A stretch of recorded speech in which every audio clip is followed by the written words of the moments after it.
மழையார் மிடரா மழுவாழ் உடையாய்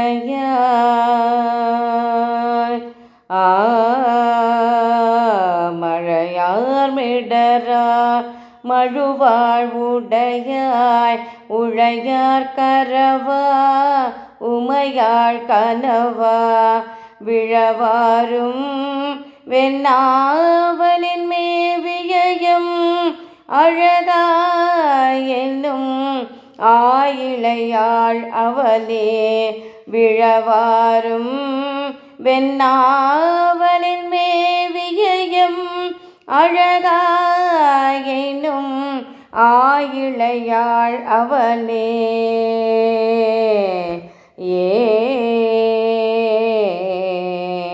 திருச்சிற்றம்பலம்.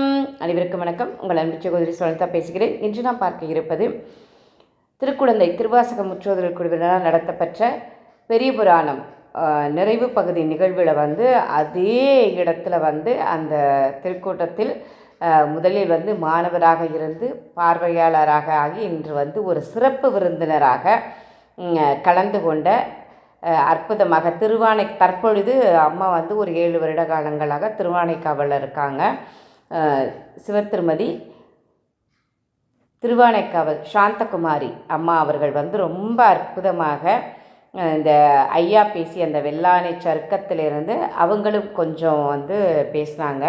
அது ஒரு சுருக்கமாக ஒரு பெரிய புராணத்தை பற்றி அதை எப்படி நம்ம புரிஞ்சுக்கணும், எப்படி அதை கற்றுக்கணும், எந்த மாதிரி நம்ம சொல்லணும், சொல்கிறதுக்கு நம்மளை எப்படி தயார்படுத்திக்கணும், சொற்பொழிவாளருக்கும் ஆசிரியருக்கும் என்ன ஒரு வித்தியாசம், ஆசிரியராக இருக்கும்போது நம்ம இன்னும் எவ்வளோ தெரிந்து கொள்ளலாம் அப்படின்றத பற்றியும், அப்புறம் நம்ம வீட்டில் இருக்க குடும்பத் தலைவிகள் என்ன மாதிரி பேசணும், எந்த மாதிரி சொல்ல உபயோகப்படுத்தக்கூடாது அப்படிங்கிற மாதிரி ரொம்ப அற்புதமாக ஒரு அரை மணி துளிகள் மிக அற்புதமாக அம்மா பேசினாங்க. அந்த நிகழ்வோட நிழல் பதிவு தான் நாம் இன்றைக்கி பார்க்கவிருக்கிறோம். ஒரு 2 சிறப்பு விருந்தினர்கள் வந்திருந்தாங்க. அதில் அம்மா ஒன்று, இன்னொன்று திருவடிக்குடல் சுவாமி ஐயா அவர்கள் ரொம்ப அற்புதமாக ஐயா எப்போவுமே பேசினாங்கன்னா ஏதாச்சும் ஒரு நகைச்சுவையாகவும் அதோடு ஆழ்ந்த கருத்துக்கள் உள்ளது. நம்ம அதை திருப்பி யோசிக்கும் போது தான் அது என்ன கருத்தில் சொன்னாங்கன்னு நமக்கு புரியும். ஐயாவுடைய பதிவு நம்ம அடுத்த பதிவில் பார்க்கலாம். இன்று அம்மா அற்புதமாக பேசிய நிகழ்வோட நிழல் பதிவை பார்க்கவிருக்கிறோம். அனைவரும் இந்த பதிவை பார்க்க அம்மா பற்றி சொல்லணும். நிறைய பெரிய புராணம் கொரோனா நேரத்தில் அதுக்கப்புறமே பார்த்திங்கன்னா ஆன்லைனில் ஒரு 3 முறை, ஒரு தடவை 2 தடவை 3 முறை பெரிய புராணம் சொற்பொழிவு அம்மா ஆட்சி முடிச்சிருக்கிறாங்க. நிறைய இடத்துல அம்மா பெரிய புராணம் பற்றியும் மற்ற திருமுறை பற்றியும் மிக அற்புதமாக பேசிக்கொண்டு வருகிறார்கள். திருவானைக்காவல் சாந்தகுமாரி அம்மா என்ற முறைப்பணிகள் உங்கள் அன்பு சகோதரி ஸ்வர்ணலதா. திருச்சிற்றம்பலம். சிவனே போற்றி. டீ குடிச்சிருக்கோம், சத்தம் பத்தல. தென்னாடுடைய சிவனே போற்றி. நாமாய் கழகத்திரளே போற்றி.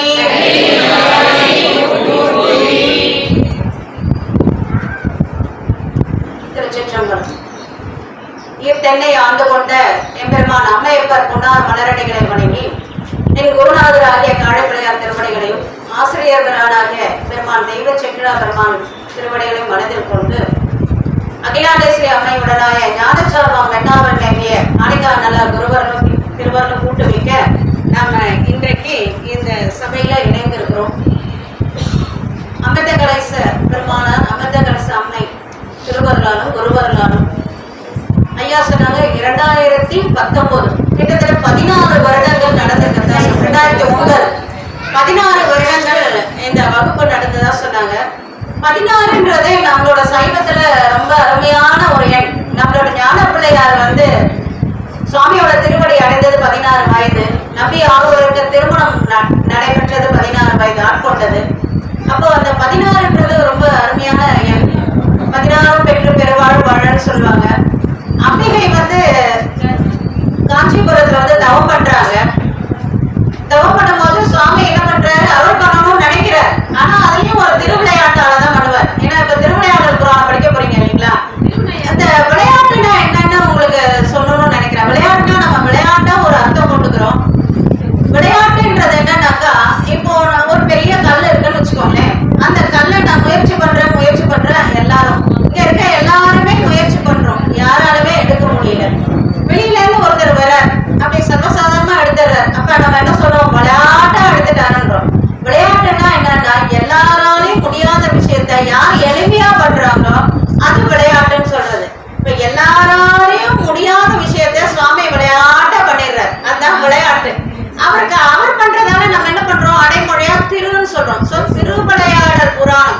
அது எல்லாமே அவரால மட்டும்தான் முடியும், சுவாமியால மாத்திரம்தான் முடியும். ஆனா நம்மளால முடியாது. அது திருவிளையாடல் புராணம், திருவிட்டு அடைமொழி கொடுத்து அவர் விளையாடுற விளையாட்டுக்கு அளவே கிடையாது. நம்ம திருவாரூர்ல பாத்தீங்கன்னா 365 திருவிளையாடல் புராணம் சொல்லுவாங்க. வருடமே 365 தானே. அதுக்கு மேல அப்புறம் இந்த நாள் வரைக்கும் உங்ககிட்ட எங்ககிட்ட விளையாடிட்டு இருக்கிறதுலாம் எந்த கணக்குல வருது? அப்ப கணக்கில்லாத விளையாட்டு. என்ன பரஞ்சோதி முனிவர் ஒரு 64 விளையாடல்கள் எழுதி வச்சிருக்காரு திருவிளையாடல. உங்களையும் என்னையும் உருத்தெரியா காலத்தை உட்புகுந்து கருத்திருத்தி உள்புக்கு கருணையினால் ஆட்கொண்டு எவ்வளவும் ஆட்கொண்டு நம்மளை ஆண்டு கொண்டிருக்கிறாரு. இதெல்லாம் என்னது? விளையாட்டு தானே. அப்ப இதெல்லாம் கணக்குல வச்சா எத்தனைன்னு நம்மளால சொல்லவே முடியாது. இருந்தாலும் ஒரு சிலதை வச்சிருக்காங்க அந்த திருவிளையாடல் புராணம்ன்றது. அப்ப சுவாமி அம்பாளுக்கு அருள் பண்ணும் போதும் ஒரு விளையாட்டு திருவிளையாட்டை பண்ணணும்னு நினைக்கிறார். நினைக்கும் பொழுது என்ன கொடுக்குறாருனாக்கா, ஒரு நதி இருக்கு, ஆறு இருக்கு. ஆறுன்றது சின்னது, கடல்ன்றது பெருசு. ஆத்துல கடல் கொண்டு வந்து வித்தா என்ன ஆகும்? எல்லா இடமும் தண்ணியாகும். இவர் ரெண்டு சுவாமி என்ன பண்றாரு, அவருக்கு எதுவுமே சின்னதா கொடுக்க தெரியும், எதை கொடுத்தாலும் பெருசா தான் கொடுப்பாரு. அப்ப அந்த நதியில என்ன பண்றாரு, 7 கடலையும் பொங்கி வர சொல்றாரு. என்ன ஆகும்? வெள்ளம் வந்துடுது. அம்பாள் என்ன பண்றாங்க, மணலான லிங்கம் பிடிச்சி சுவாமியை வழிபாடு பண்ணிட்டு இருக்காங்க. இந்த மணல் லிங்கம் தண்ணி வந்தா என்ன ஆகும்? அடிச்சு போயிடும். அப்போ அம்பாள் யாரு? அம்பாள்ன்றது மகிஷாசுரன் மத்திய மகிஷனை வதம் பண்றாங்க. அவங்களோட சக்தி, சுவாமியோட சக்தி. இன்னும் நம்ம சைவர்களுக்கு அம்பாள்ன்றது சுவாமியோட சக்தி எல்லாம் அம்பாள் தான் சொல்லுவோம். அவங்களுக்கு ஒரு மணல் லிங்கத்தை பாதுகாக்க தெரியாது அந்த தண்ணியில இருந்து. ஆனா அம்மா என்ன பண்றாங்க, போய் சுவாமி அந்த மணலால செய்யப்பட்ட லிங்கத்தை கட்டி தழுவிக்கிறாங்க. இறுக கட்டி தழுவிக்கிறாங்க. எப்படி இறுக கட்டி தடுக்கிறாங்க? அம்பாளோட திருமுலை சுவட்டுக்கும் அவங்களோட வலை தழும்புக்கும் நடுவில் சுவாமி மாட்டிக்கிறாரு. அந்த அளவுக்கு இருக்குது. எங்கேயுமே பாருங்க, நீங்க புராணமா இருக்கட்டும், திருமுறைகளா இருக்கட்டும், எங்கேயுமே அம்பிகையோட தனபாரங்களை சொல்லும்னாக்கா அருள்னு அர்த்தம். அதான் உண்ணாமலை உமையாளோடும் உடனாகிய ஒருவன். அம்மா என்ன பண்றாங்க, தன்னோட தனபாரங்கள்ல இருந்து பால் கறந்து அதுல சிவஞானத்தை கொடுத்து நம்மளோட ஞான சம்பந்தர் கொடுக்குறாங்க. அதான் சிவஞான சம்பந்தரா ஆனாலும் சொல்றாங்க. அப்போ என்ன, இப்ப உலகியல்ல வேற மாதிரியா இருக்கு. நம்ம அருளியலுக்கும் உலகியலுக்கும் நிறைய வித்தியாசங்கள் இருக்குது. நம்ம இங்க வரும்பொழுது இதெல்லாம் மாத்திக்கணும். எப்பதான் அம்பிகையோட தனபாரங்கள் சொல்லப்படுதோ அப்பெல்லாம் அருள்னு அர்த்தம். அம்மா என்ன பண்றாங்க, கட்டி தழுவிடுறாங்க. தழுவிட உடனே சுவாமி வெளிப்பட்ட உடனே என்ன சொல்றாருனாக்கா, நீ வேண்டும் வரங்களை கேளுறாரு. அம்மா முதல்ல என்ன கேட்கிறாங்கன்னா, சுவாமி இந்த பூசையை நான் முடிக்கல, அதுக்குள்ளே நீங்க தண்ணியை வர வச்சுட்டீங்க, இந்த பூசையை முடிவா கொண்டுக்கணும்னு கேட்கிறாங்க. முதல்ல சுவாமி என்ன சொல்றாரு, அம்மா என்ன பண்ணுவா, பிள்ளைங்களுக்காக எந்த நேரமும் அப்பாட்ட ஏதாவது கேட்டுட்டே இருப்பாங்க இல்லையா? நம்ம எல்லாம் அம்மாவோட பிள்ளைங்க. அப்ப என்ன சொல்ற, இந்த உயிர்கள் இருந்துட்டே தான் இருக்க போகுது.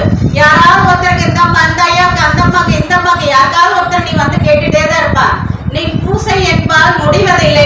அது ரூல்ட் அவுட். அந்த வரமே என்ன ஆயிடுச்சு, ரூல்ட் அவுட் ஆயிடுச்சு. அப்ப 2வது தான் வர கேட்கிறாங்க. இந்த காஞ்சிபுரத்துல நான் தவம் பண்ணதால இங்க செய்யக்கூடிய குற்றங்கள் அனைத்தும் மன்னிக்கப்படணும்னு சொல்லிட்டு அதுல முன்னே ஒண்ணு கேட்கிறாங்க, திருவடை பிழைத்தல் தவிர மற்ற குற்றங்கள் மன்னிக்கப்படணும்ன்றாங்க. நமக்கு எல்லாம் பெரிய ஆச்சரியமா இருக்கு. அம்மாவே ஒரு வரம் கேட்கிறாங்க, அதுல கூட ஒரு விஷயத்த மன்னிக்க வேண்டாம்னா அப்ப அது எப்பேற்பட்ட குற்றமா இருக்கும், அதை நம்ம தெரிஞ்சுக்கணும் இல்லைங்களா? இது திருவடை பிழைத்தல் சொல்றாங்க. திருவடை பிழைத்தல்னா அரணாரையும் அரண் அடியார்களும் நிந்தனை செய்வது திருவடை பிழைத்தல். பெட்டன் ஆகினும் திருவடை பிழையே நம்மளோட நபி சுவாமி சொல்றாரு. நான் என்ன வேணா செய்திருக்க சுவாமி, திருவடை பிழைத்தல் மட்டும் செய்யலன்றார்.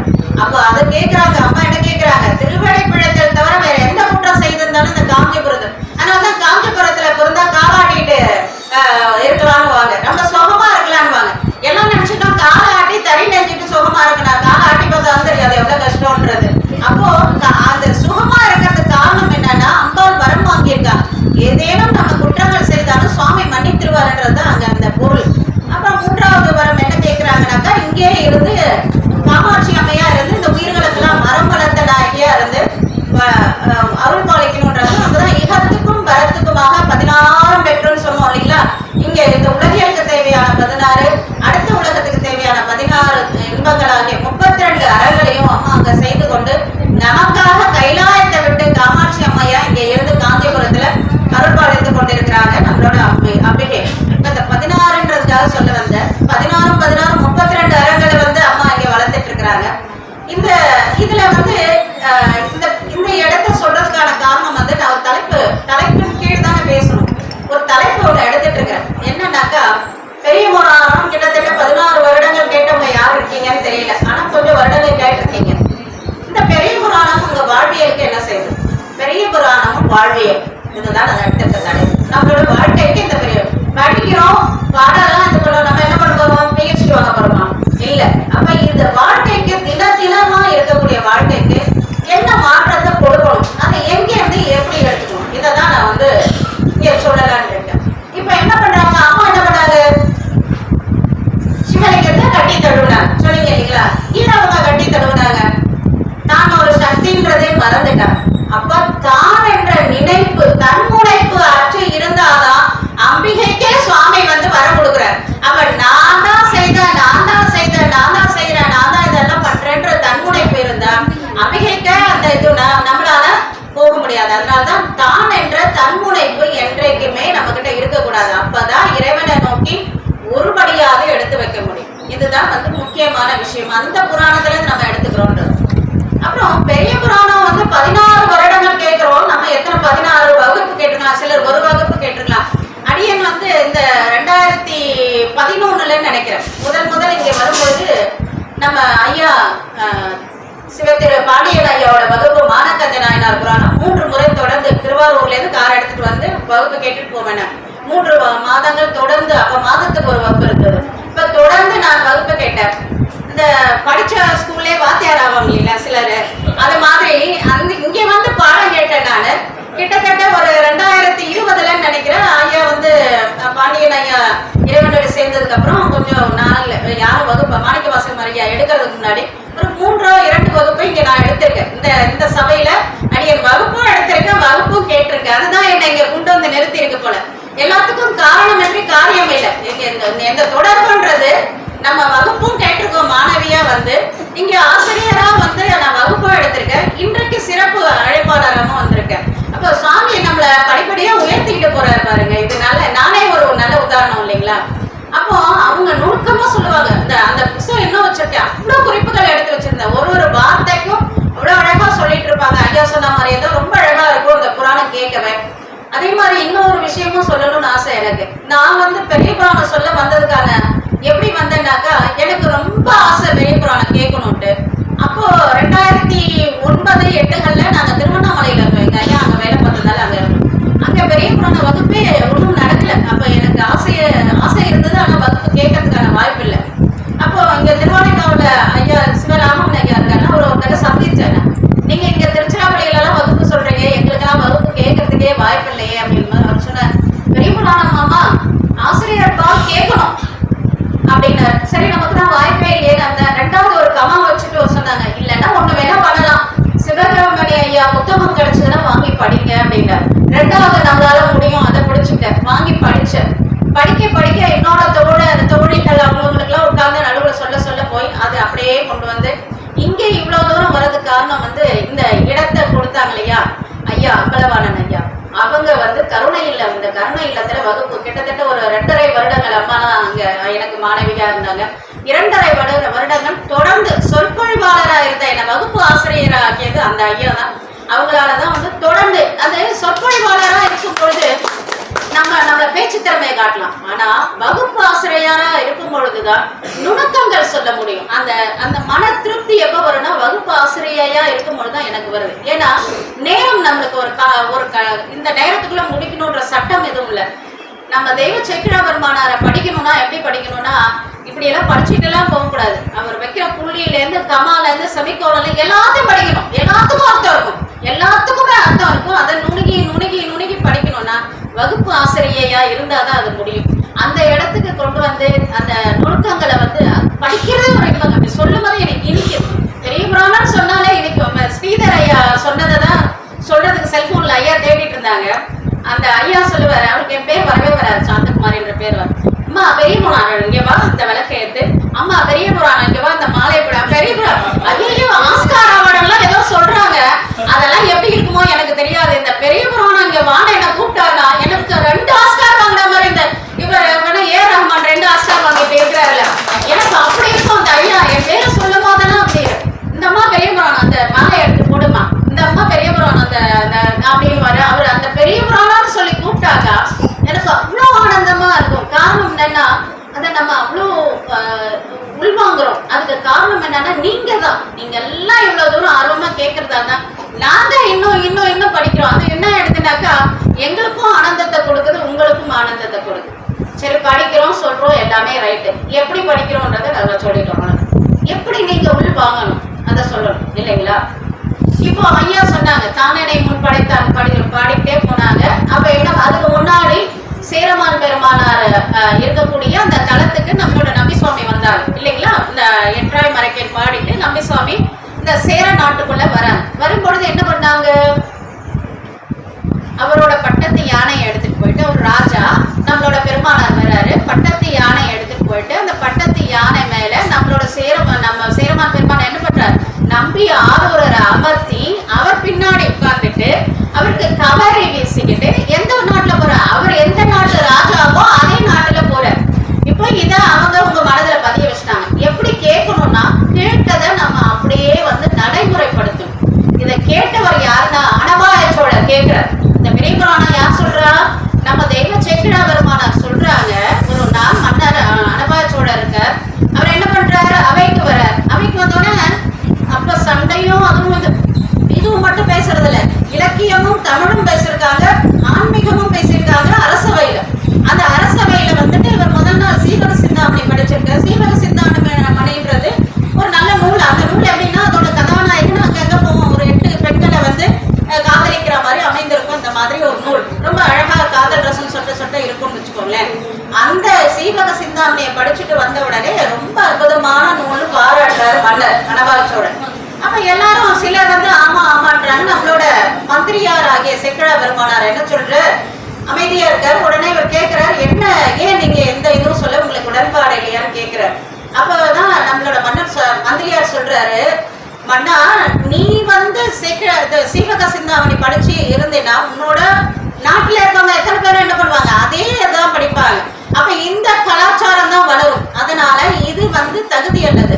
அப்ப சிவகதைகள் இருக்கு, அதை படிச்சா நீ படிக்கிறதுக்கும் பொழுதுபோக்குக்கும் இருக்கும், அதே சமயம் உனக்கு புண்ணியமும் வருங்க. என்னது, ஒரு கதை படிச்சா சிவ புண்ணியம் வருமா, அது எங்க இருக்குன்னு கேட்கிறாரு மன்னர். ஆமா மன்னா, இந்த மாதிரி கதைகள் இருக்கு, சிவகதைகள் இருக்கு, நாயன்மார்கள் கதைகள்லாம் இருக்கு. அதெல்லாம் படிச்சா உனக்கு நாளும் போகும். இம்மைக்கு கண்ணா 2 திண்டு லட்டு தின்னு ஆசையான்ற மாதிரி இம்மைக்கும் உனக்கு எல்லாமே கிடைக்கும். இம்மையே தரும் சோறும் கூரையும் ஏற்றலாம் இடர்கெடலுமாம் அமையே சிவலோகம் ஆவதற்கு யாரும் ஐயுறவில்லை என்றாரு நம்ம நம்பி சுவாமி. அது மாதிரி இம்மைக்கும் பலன் கொடுக்கும், மறுமைக்கும். நம்ம இப்ப பண்றதெல்லாம் தான், இம்மைக்கும் பலன் கொடுக்கும், மறுமைக்கும் பலன் கொடுக்கும்ன்ற அப்படியான கதைகள் இருக்கா, எங்க இருக்கு சொல்லுங்க அப்படின்னா, அப்ப நூல் எழுதப்படல. அப்ப உட்காந்து இந்த மாதிரிதான் என்ன பண்ற, சேக்கிழா பெருமான் உட்காந்து சொல்ற, மன்னர்ல இருந்து மன்னரோட மனைவிமார்கள், அங்க இருக்க மந்திரிமார்கள் எல்லாரும் உட்காந்து கதையை கேட்கிறாங்க, ஓரளா கேட்கிறாங்க. கேட்ட உடனே இதை சொல்லி முடிச்ச உடனே அனபாய சோழர் என்ன சொல்றாருனாக்கா, அவரை நீங்க வந்து இதை நூலா செய்யணும்னு சொல்லி கேட்கிறார். கேட்ட உடனே நானா இருந்தா என்ன பண்ணிருப்பேன், டக்குன்னு ஒரு ரூமை போடுங்க, நல்லா அந்த கொடைக்கானல்ல ஒரு ரூமை போடுங்க, உட்காந்து ஒரு நூலை செய்திருந்தாரு. ஆனா நம்ம தெய்வ சேக்கிழா பெருமான் என்ன சொல்றாருன்னா, மன்னா ஒரு விண்ணப்பம், என்னது, என்ன மந்திரி பதவியிலேருந்து விடுவித்து விட்டுருங்க அப்படின்ற. அப்ப அந்த மந்திரி பதவியிலேருந்து விடுவித்து விட்டவனே ஒரு தலங்கள் தோறும் போறேன், எதுவுமே செவி வழி செய்தி கிடையாது, தலங்கள் தோறும் போய் அங்க என்ன நடந்ததுன்னு ஆராய்ச்சி. நீங்க புராணம் முழுக்க பாத்தீங்கன்னா எல்லாத்தையும் கூட சொல்ல மாட்டார். சில நாயன்மார்களோட இயற்பெயர் இருக்காரு, நாயன்மார்களோட மனைவியார் பெயர் இருக்காரு. ஏன்னா எது ஆதாரம் இல்லையோ அதை சேக்கிழா பெருமான் எங்கேயுமே சொல்ல கிடையாது. அவருக்கு உறுதியா தெரிஞ்சா மட்டும்தான் அதை வந்து சொல்லுவாங்க கல்வெட்டுக்கள். அதனால கதையை திரிக்கிறது. அதே மாதிரி நம்மளோட பெரிய புராணத்துல நீங்க கடைசி வரைக்கும் உருட்டி கிருட்டி பாத்தீங்கன்னாலும் அமங்கல சொல்லே இருக்காது, எல்லா இடத்துலயும் மங்கள சொல் தான் இருக்கு. அதுதான் சொல்றது. நம்ம இதெல்லாம் அப்ப நம்ம என்ன பண்ணணும், புராணம் கேட்கிற நம்ம வீட்டுல மங்களம் இல்லாத சொற்களை பேசக்கூடாது. முடியுமா, முடியணும், முடியுமான்னு கேட்க கூடாது, முடியணும், முடிஞ்ச வரைக்கும் பிராக்டிஸ் ஆகுது பண்ணணும். இப்ப பெரிய புராண வகுப்புக்கு வந்தோம், 16 வருஷம் புராணம் கேட்டோன்றது பெருமை கிடையாது. நம்மளோட வாயில இருந்து என்ன பண்ணுது, சேக்கிழா பெருமானாரை படிச்சிருக்கோம், நம்ம வாயில இருந்து என்ன பண்ணோம், நல்ல சொற்கள் தான் வரணும். முடிந்த வரைக்கும் வாழ்க்கையை அந்த டாக்டர் மாதிரி என்னது, டாக்டர் என்ன சொல்றாங்க, நான் தொழில் பண்றேன்னு மாட்டேன், பிராக்டிஸ் பண்றேன்னு தான் சொல்றாங்க. நம்மளும் வாழ்க்கை என்ன பண்றோம், பிராக்டிஸ் தான் பண்றோம். நம்மளும் என்ன பண்ணணும், வாழ்வியல்ல முடிந்த வரைக்கும் இன்னையில இருந்து வச்சுக்கோங்களேன், அம்மா வந்தாங்க திருச்சிராப்பள்ளியில இருந்து, அது ஒரே ஒரு சின்ன விண்ணப்பம் உங்க எல்லாருக்கும். முடிந்த வரைக்கும் நிறைய பேர் நம்மளை சுத்தி இருக்கவங்க நம்மளை இந்த மாதிரி இருக்க விட மாட்டாங்க, அவங்க கோவப்படுத்துவாங்க, எல்லாம் தான் பண்ணுவாங்க. நல்ல சொற்கள், மங்கள சொற்கள், வாழ்த்துக்கள் எல்லா நேரமும். குழந்தை விந்தியா எங்கிட்ட தங்கும், ஓடி ஓடி நல்லா விளையாடாது, அதான் அப்படித்தானே சொல்றோம் குழந்தைங்க. அதே மாதிரி எல்லாருக்கிட்டையும் மங்கள சொல். நாயன்மார்களை வந்து எந்த நேரத்திலையும் வந்து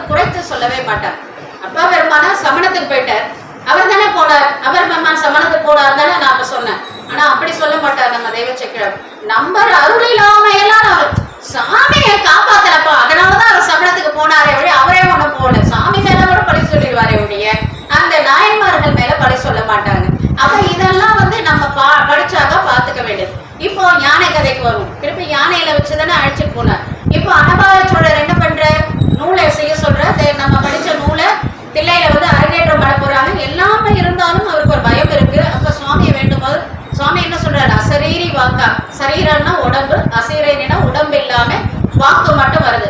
அசரீரி வாக்கா என்ன எடுத்து கொடுக்குறார்? உலகளான்ற சொல்ல எடுத்து கொடுக்குறார். இப்ப தெய்வ சக்கரவர்மனா சொல்ற இந்த பெரியவர்களோட பெருமை என்னால சொல்ல முடியாது. அப்புறம் ஏப்பா நீ வந்து உட்கார்ந்து சொல்றேன்னு கேட்டா ஒரு வார்த்தை சொல்ற. சுவாமி உலகளாம்னு ஒரு வார்த்தை எடுத்து கொடுத்தாரு. அவர் திருவடி பிடிச்சிட்டு போயிடலான்னு ஒண்ணு. இன்னொன்னு என்ன பண்ணாரு? இதுக்கு மூலமா விதையா ஒரு நூல் இருக்கு. என்னது? திருத்தொண்ட தொகைன்ற கூடிய இந்த திருத்தொண்ட தொகை இருக்கு. அதோட திருத்துண்டர் அந்தாதி இருக்கு. இது ரெண்டையும் நான் அடியுற்றி அதே மாதிரி எழுதிடுவேன்றதுக்காக தான் நான் சொல்றேன். எப்படியே எனக்கும் இதுக்கும் எந்த சம்பந்தமா இல்லைன்ற அப்ப அவரே டிஸ்க்ளைமர் கொடுப்பாங்களே அதான் சொல்லிடுறேன். அப்போ அந்த உலகெல்லாம் என்று எடுத்து கொடுக்குறார். போயிட்டே இருக்குது. இப்ப அனுமாரச்சோட எழுதி சொன்னவர் என்ன பண்றாருனாக்கா எவ்வளவு தூரம் புராணம் போயிருக்குது. ஓ இப்பதான் கழகரிச்சார் வருதா, ஆஹா இது வருதா அது வருதா அப்படி கேட்டுட்டே இருக்க. ஏர்போர்ட் கிடைக்காமனால எவ்வளவு புராணம் வந்துச்சு கேட்டார். வெள்ளானை சேர்த்து வரவனே சாமிக்கே பொருட்களை ஏப்பா இருந்து கேட்டுட்டு இருக்க, கிளம்பி வா சிதம்பரத்துக்கு கேட்டுறாரு. சிதம்பரத்துக்கு வந்து பார்த்தா அங்க அவர் அனுப்பின அமைச்சரகம் அங்க இருக்கிறார். யாருன்னா தெய்வ சக்கரவர்மன். தல சிவப்பழமா இருக்கார். என்னவா இண்டை மாலை அழகான இந்த காதல ருத்ராக மணிகள், கழுத்துல ருத்ராக மணி, முழு நீர் பூசி ஒரு சிவப்பழமா இருக்கார். மன்னர் மந்திரியை விழுந்து வணங்குறார். அதோட மட்டும் இல்லாம என்ன பண்ற, நம்மளோட தெய்வ சக்கரவர்மனாரையும் பெரிய புராணத்தையும் அவரோட பட்டத்து யானை மேல அமர்த்தி பின்னாடி கவரி வீசிட்டு போற. புராணம் எப்படி கேட்டிருக்க? அங்க சேரமான் பெருமான் என்ன பண்றாரு? நம்பி ஆரவரை அமர்த்தி பின்னாடி உட்கார்ந்து கவரி வீசினாரு. அதை திருப்பி செய்யறாரு. அப்ப புராணம் எப்படி கேட்கணும்ன்றத புரிஞ்சுக்கிட்டீங்களா? கேட்கறது எப்படியோ அதே மாதிரி சொல்றது உங்க மனதுல பதிகிற மாதிரி சொல்லணும். அதை நீங்க நடைமுறைப்படுத்துறதுக்கு எப்படா சான்ஸ் கிடைக்கும்னு பார்த்துக்கிட்டே இருக்கணும். அப்ப என்ன பண்ணணும்? அவரை மாதிரியே இவரும் என்ன பண்றாரு? யானை மேல அமர்த்தி, பட்டத்து யானை மேல அமர்த்தி இவர் வந்து கவரி வீசிட்டு போறாரு. இதுதான் வாழ்வியல்ல நம்ம எப்படி நடைமுறைப்படுது. நடைமுறைப்படுத்துறதுன்னா எப்படி ஏதோ பெரிய இதுக்கு ஒரு பயிற்சி வகுப்புலாம் வரணும். நம்ம இந்த சொல்றோம் இனிய சொல் பேசணும். சரி, இளையான்குடி மாறனார் எப்படி பேசுவாரா? யாராவது அடியார் வட்டா கொண்டு எதிர் சென்று வணங்கி செவிப்புலத்து ஈர மென் மதுர பதம் பரிவேத செய்தபடி. எத்தனை வார்த்தை போடுற? ஈர மென் மதுர பதம் பரிவேத செய்தபடி. இவ்வளவு பேசுவாரா? சுவாமி எங்க இருந்து வரீங்க? சௌகரியமா வந்தீங்களா? ஏசி வண்டியில வந்தீங்களா? இல்ல வெயில்ல வந்தீங்களா? வழியில எதுவும் இளநீ குடிச்சுங்களா? இதெல்லாம் அவ்வளவு அழகா கேட்பாராம். கேட்டுட்டு நான் தான் சொல்றது இனிய வார்த்தை பேசுங்க. அந்த பிள்ளைங்க எல்லாம் சொல்லுவாங்க வாயில வடை சொல்றது. அது கூடமா சொல்ல முடியாது. அதையாவது செய்யுங்கன்ற. நான் இனிமையா பேசக்கூடமா முடியாது. காசா பணமா அது ஏன் நான் இனிமையா பேச முடியாது? கண்டிப்பா மனதுல இனிமை இல்லைன்னா குரல்ல வராது. அப்ப நம்ம இனிமையா பேசணும்னா என்ன பண்ணணும்? முதல்ல நம்ம மனம் பக்குவப்படணும். மனதுல அந்த இனிமை வரணும். அதுக்கப்புறம் தான் வாக்குல வரும் அப்படின்றது. அப்ப அடியார கண்டாவே இப்படி பேசுவாராமா சொல்றாங்க. அப்படி ஒன்னொன்னும் நம்மளோட வாழ்க்கையில எப்படியெல்லாம் இதெல்லாம் நீங்க செய்றீங்களாமா? செய்யற முயற்சி பண்ற முழுசா செய்யறேன்னு நான் சொல்லல. இன்னைக்கெல்லாம் திருமுறை படிக்க ஆரம்பிச்சோம். அன்னையில இருந்து முயற்சி தான் பண்ணிட்டு இருக்கிறேன் ஒழிய உங்களுக்கு அந்த வழியை சொல்லித்தரேன். மற்றபடி நான் பண்ணலன்னு சொல்ல வரல. முழுசாவும் நம்ம முழுசா மாதிரி தான் நான் எங்க பேசிட்டு இருக்கேன். சிவபெருமான் திருவடியில எல்லாம் இருந்திருப்பேன். நான் இன்னும் பாஸ் ஆகல. 34 மார்க் வாங்கினாலும் ஃபெயில் தான். வாத்தியாரை வச்சுட்டு நம்ம சொல்றோம் 35 வாங்கினா இங்கதான் இருக்கிறோம். அடுத்த கிளாஸ்க்கு எங்களை அனுப்பிடுவீங்க இல்லையா? அப்ப இந்த கிளாஸ்ல இருக்கிறேன் நான் 33 32லயும் இருக்கிறேன். ஒண்ணு வாங்கலாம்னு ஒண்ணுதான், 32 வாங்கலாம்னு ஒண்ணுதான். அந்த கோட்டை தாண்டல இன்னும். ஆக மொத்தம் இதை வந்து நம்மளோட இந்த வாழ்வியல்ல எப்படி எல்லாம் எடுத்துக்க வேண்டியிருக்கு. மங்கள சொற்கள் மட்டுமே பேசுறது. அப்புறம் நிறைய புராணங்கள் பார்த்தோம். கண்ணப்ப நாயனார் பார்த்தோம். அந்த அன்பு தான் அவர் வந்து என்ன கண்ணப்ப நாயனார் புராணத்துல நம்ம எடுத்துக்க முழுக்க சித்தாந்த வகுப்பு தான் அது. கண்ணப்ப நாயனார் புராணம்ன்றது சாமி பாக்குறது, அந்த சோபான முறை ஏறி போறது எல்லாமே அது அந்த புராணத்துல நம்ம எடுத்துக்கிறதுக்கு என்னன்னா அது மணிவாசகர் சொல்ற கண்டப்பன் 9 அன்பின்மை கண்டப்பேன் என்னப்பன் என்னொப்பன் என்னையும் ஆட்கொண்டு அப்படின்ற. அப்போ கண்ணப்ப அன்புனா அன்பு ஈக்குவல் கண்ணப்பன்றாங்க. ஆனா அந்த அளவுக்கு அன்பு என்கிட்ட இல்ல. ஆனா என்னையும் சுவாமி ஏத்துக்கிட்டாரு. எதுக்கு? என்னொப்பன் என்னையும் ஆட்கொண்டாரு. அவரோட பிள்ளை இல்லையா? அதனால என்ன எடுத்துக்கிட்டாரு. எனக்கு எந்த வித அன்பும் கிடையாது. அது கண்ணப்பன் ஒப்பதற்கு அன்பு இல்லைன்னு தெரிஞ்சாலும் கூட அவருக்கு என்ன அன்பு கொடுத்தாரோ அதையும் என்கிட்ட கொடுக்குறாரு. அப்ப எடுத்துக்கிறோம். அப்போ என்ன அதுல இருந்து என்ன தெரியுதுன்னா அன்புதான் நம்மளுக்கு தேவையான விஷயம்ன்றது தெரியுது. எதை செய்தாலும் அன்பா செய்யும். 10 ரூபாய் கொடுத்தாலும் அன்பா கொடுக்கணும். 1 ரூபாய் கொடுத்தாலும் அன்பா கொடுக்கணும். எதுக்காக இருந்தாலும் அதான் அன்போட செய்யும் பொழுது அது வந்து இன்னும் நல்லா அதிகமா அதுதான் வந்துட்டு நம்ம பெரிய புராணத்து அன்பே சிவம்னு சொல்லிடுறோம் சுருக்கமா. புராணம் அதுதான் நம்மளுக்கு சொல்லி தருது. அப்ப அவர் என்ன பண்ணார்?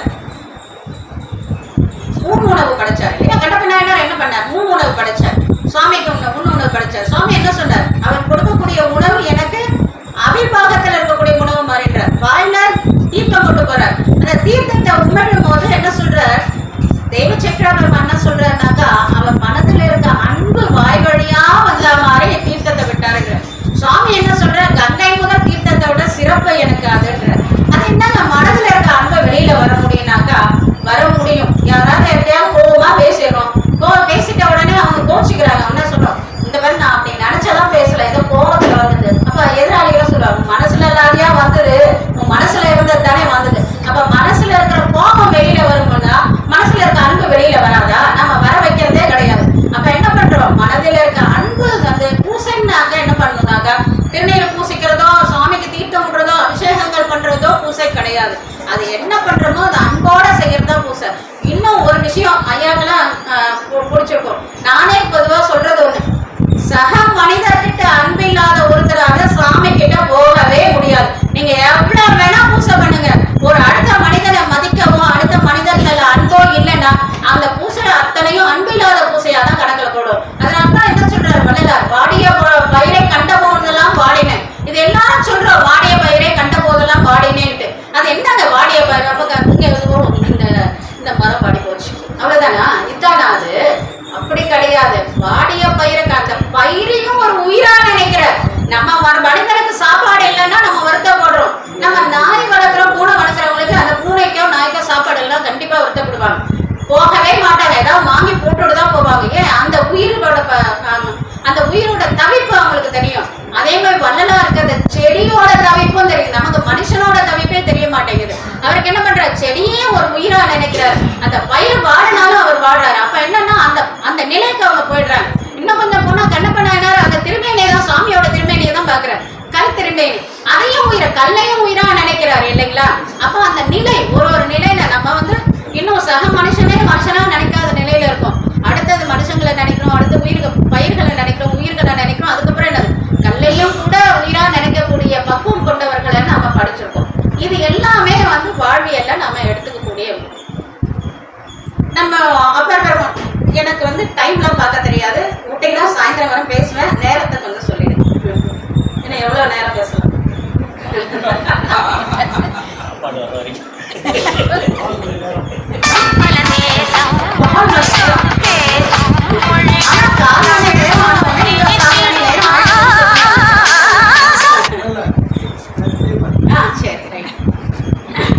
அப்பெருமானாரும் பிள்ளை பெருமானாரும் இணைந்து போன தல யாத்திரைகள் நிறைய பேர் கேட்டிருக்க. ஆனா ரொம்ப முன்னாடி வந்தது.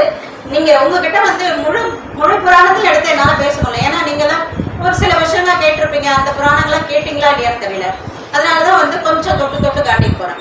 நீங்க அப்பர் பெருமானாரும் பிள்ளை பெருமானாரும் பாத்தீங்கன்னா 2 பேரும் 2 சைவ கண்கள், நம்மளோட 2 சைவ முதல்வர்கள் இல்லைங்களா? அவங்க 2 தலைவர்களும் இணைந்து தல யாத்திரை பண்றாங்க. எப்பன்னாக்கா திருவிழிமேலையில இருந்து திருமறைக்காட்டுல கதவை அடைக்கவும் திறக்கவும் பாடுற வரைக்கும் 2 பேரும் இணைந்து தல யாத்திரை. கிட்டத்தட்ட ஒரு 20-18 தலங்கள் வரும் இல்லைங்களா? 18 தலங்கள் கிட்டக்க வரும். திருவாரூர் முழுக்க போறாங்க, திருமறைக்காட்டுக்கு போறாங்க.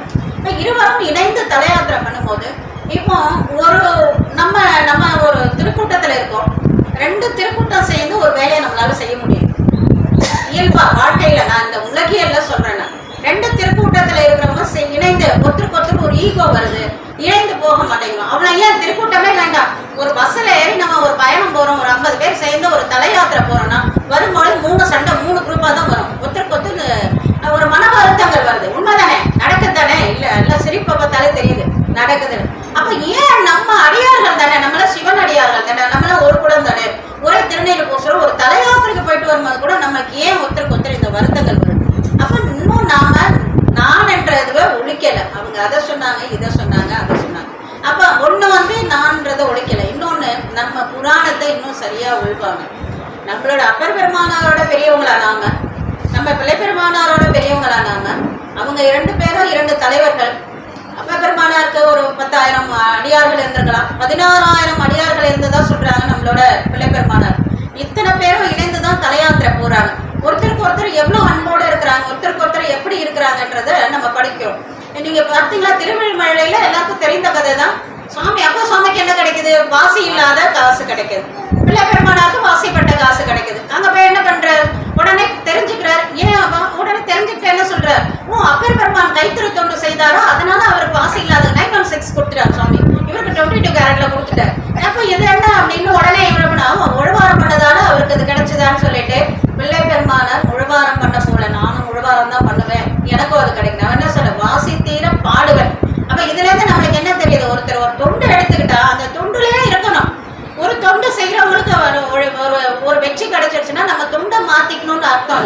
நாம செய்யக்கூடிய தொண்டை இன்னும் கொஞ்சம் உரைப்பா பாடணும். அதுதான் அந்த இடத்துல சொல்லப்படுது. அது அற்புதம் அற்புதம்ன்றோம். என்ன அற்புதம்? வாசி தீர பாடுவன்னா, நம்ம ஒருத்தர் விளக்கிடுறாங்க, ஒருத்தவங்க மெழுக்கிடுறாங்க. மெழுக்கிடுறவங்களுக்கு சீக்கிரமே அருள் கிடைச்சிருச்சுன்னா ஓகே ரைட்டு. நம்ம என்ன பண்ணோம்? விளக்கிடுறவங்க அந்த விளக்கிடுதலை இன்னும் வந்து உரைப்பா செய்யணும்ன்றதுதான் புரியுது. இங்க அபரபெருமானாருக்கு சுவாமி அருள் பண்ணிட்டார். தலங்கள் தோறும் வழிபட்டு போறாங்க. தலங்கள்ல வழிபட போகும்போது நம்மளோட பிள்ளை பெருமானார் உங்க எல்லாருக்கும் தெரியும். தேவரு ராஜா வீட்டு கண்ணுக்குட்டி அவர் நடக்க மாட்டார். சாமி என்ன பண்ணுவார்? முத்து சிவியை கொடுப்பாரு. அதுக்கப்புறம் முத்து கொடை கொடுப்பாரு. வெயில்ல வந்துடுவாரு அப்படின்னு சொல்லிட்டு முத்து கொடை கொடுப்பாரு. அதெல்லாம் ஒரு அழகு, பேரழகு இல்லைங்களா? இப்ப நம்ம பட்டீச்சரம் உங்க எல்லாருக்கும் தெரிஞ்சது, உங்க ஊர்லயே வந்து சொல்லக்கூடாது. பட்டீச்சரத்துல என்னது? நந்தி பெருமான் நகர்ந்திருக்காரு. காரணம் கேட்டா சொல்றாங்க, முத்து சிவிகளை முத்தி குடையிலோட சாமி வரக்கூடிய அழகை பார்க்கணுன்றதுக்காக நந்தி பெருமான நகர்ந்த சொன்னதா சொல்றாரு. அப்பேற்பட்டவர் அவர். அப்ப இவங்க ரெண்டு பேரும் தலையாத்திரை மேற்கொள்ளும் போது அவர் என்ன பண்ண, நான் நடந்துதான் வருவேன் உங்க கூடன்றாரு அப்ப சுவாமி கிட்ட போய். அப்ப சுவாமி சொல்றாங்க, வேண்டாம், உங்களுக்கு உங்க பெருமானார் கொடுத்தது முத்து சிவிகை, அதுலதான் நீங்க வரணும் அப்படின்றாரு. அப்ப ஒரு ரெண்டு பேருக்கும் ஒரு அக்ரிமெண்ட் வருது. அப்ப பிள்ளை பெருமானார் என்ன சொல்ற, அப்படியான ஒண்ணு, நீங்க தான் முதல்ல போகணும், உங்க பின்னாடிதான் நான் வருவேன். நடந்து போறாரு முதல்ல போகணுமா, அவரு வந்து பின்னாடி பல்லக்குல வரவர் பின்னாடி வருவேன் அப்படிங்கிறார். அவரோட அன்று தொட்டு கடைசி வரைக்கும் 3வது சந்திப்பு வரைக்கும் அப்பர் எங்குற்றாரு கேட்டுட்டு போறதே தான் வேலையா இருக்குது. அப்ப அந்த அந்த அன்பு பாருங்க, அவங்க வழியில அவங்க இருந்தாலும் ஒருத்தருக்கு ஒருத்தர் எவ்வளவு அன்பு இருக்குதுன்றத பாக்குறோம். தொடர்ந்து தலையாத்திரை போறாங்க, மறைக்காட்டுக்கு போறாங்க. மறைக்காட்டு போனவரை முதல்ல போறது யாரு? சத்தமா சொல்லலாம். அப்பர் பெருமானார் தான் முதல்ல போறாங்க. முதல்ல போனவனே மறைக்காட்டுல என்ன விஷயம் நடக்குதுன்றத தெரிஞ்சுக்கிறாங்க. இந்த மாதிரி வேதங்கள் வந்து பூட்டி வச்சுட்டு போயிடுச்சு, அதனால ஒரு சைடு கதவாலதான் எல்லாரும் போய் வழிபாடு செய்யறாங்கன்னு தெரிஞ்சுக்கிறாங்க. பின்னாடி வரவர் நம்மளோட பிள்ளை பெருமானார்னு சொல்லக்கூடிய சம்பந்தம், திருநாங்க சம்பந்தமூர்த்தி நாயனார். அவர் வந்த உடனே சொல்றாரு, இந்த மாதிரி கதவு மூடி இருக்கு, நாம அடியார்கள் ஒன்றாதான் நேர்ல தான் தரிசிக்கணும்னு உங்களுக்கு எல்லாம் தெரிஞ்ச கதை தான். அவர் என்ன பண்றாங்க, அப்ப சுவாமியை பாட சொல்றாங்க. பாடின உடனே அப்பா பெருமானார் பாடுறாங்க. நான் பாட சொன்ன உடனே என்ன பண்ணிருக்கணும், எடுத்த உடனே பண்ணின் நேர்மொழியால் உண்மை பங்கரோன்னு எடுக்கிறார். யாரு பண்ணின் நேர்மொழினா, அம்பாலோட அந்த தெய்வீக குரல் எடுக்கிறார். சுவாமி அங்கிருந்து கேட்கிறார், பாடுறது யாரு? திருநாவுக்கே அரசர், வாக்குக்கே ஈசர். அப்பேற்பட்டவர் பாடுறாரு. அந்த வார்த்தைகள், பாடப்பட்ட பொருள் என்னது? அம்பாலோட குரல். ரெண்டும் சேர்ந்தோட சுவாமி என்ன பண்றோன்றத மறந்துட்டார், மெய் மறந்துட்டார். சுவாமி நம்ம தான் மெய் மறந்தோம் இல்ல, சுவாமி மெய் மறந்துட்டார். என்ன பண்ற, 8 பாட்டு வந்துருச்சு, சுவாமி கதவு திறக்கணுன்றதை மறந்து போயிட்டார். அப்புறமா தான் அப்பா சுவாமி இறக்கம் ஒன்றிலே கதவை திறந்துடுன்னு, அடடா கதவு திறக்குமே மறந்து போய் அதுக்கப்புறம் கதவை திறக்கிறார். திறந்த உடனே உள்ளெல்லாம் போயிட்டு அதை அழகா தெய்வ சேக்கரா, இதெல்லாம் நீங்க கதவு விடுறீங்களாமான்னு எனக்கு கேட்காதீங்க, பயன் தூய்ப்பான்னு நம்மளோட தெய்வ சேக்கரா வருமானு சொல்றாரு. இப்போ ஒருத்தர் நம்ம சாப்பிட்டுட்டு இருக்கோம்னு வச்சுக்கோங்களேன், ஒருத்தர் வந்து பெல் அடிக்கிறாங்க, நம்ம சாப்பிட்டு இருக்கோம், நம்ம என்ன பண்ணுவோம், டக்குன்னு உடனே போய் திறக்க முடியாது. எழுந்து கையை கழுவிட்டு அந்த சாப்பாட்டை மூடி வச்சுட்டு எழுந்து போய் திறப்போம் இல்லைங்களா? ஒரு 2 நிமிஷம் லேட் ஆயிடும். அதே மாதிரிதான் சுவாமி என்ன பண்ணிட்டார், அந்த அந்த பயனை அனுபவிச்சுட்டு இருந்தார். அதுல இருந்து அவர் வெளியில வந்து திறக்கிறதுக்கு கொஞ்சம் நேரம் ஆயிடுச்சு. அப்ப திறந்துட்டாரு. அதுக்கப்புறம் வந்து பிள்ளை பெருமானார் மூடுறதுக்கு பாடுறாங்க. ஒரே ஒரு சதுர மறைதானோட ஒரு பாடல்லே பாடு. அப்ப அங்க வந்து அப்ப சுவாமிக்கு அருளை கூட்டி கொடுத்தார், இங்க பிள்ளை பெருமானாருக்கு அருள் கொடுக்கும். இப்ப 2 பேரும் மாறி மாறி வராங்க. அப்ப 2 பேரும் நம்மளா இருந்தா என்ன பண்ணுவோம், சாமி உங்களுக்கு அருள் பண்ணிட்டாரு, இவங்க பெரியாளுங்க போல இவங்களோட வரக்கூடாது, மனஸ்தாபங்கள் வரும். ஆனா அங்கேயும் அவங்க மனஸ்தாபப்பட்டுக்கல, இங்கேயும் மனஸ்தாபப்பட்டுக்கல.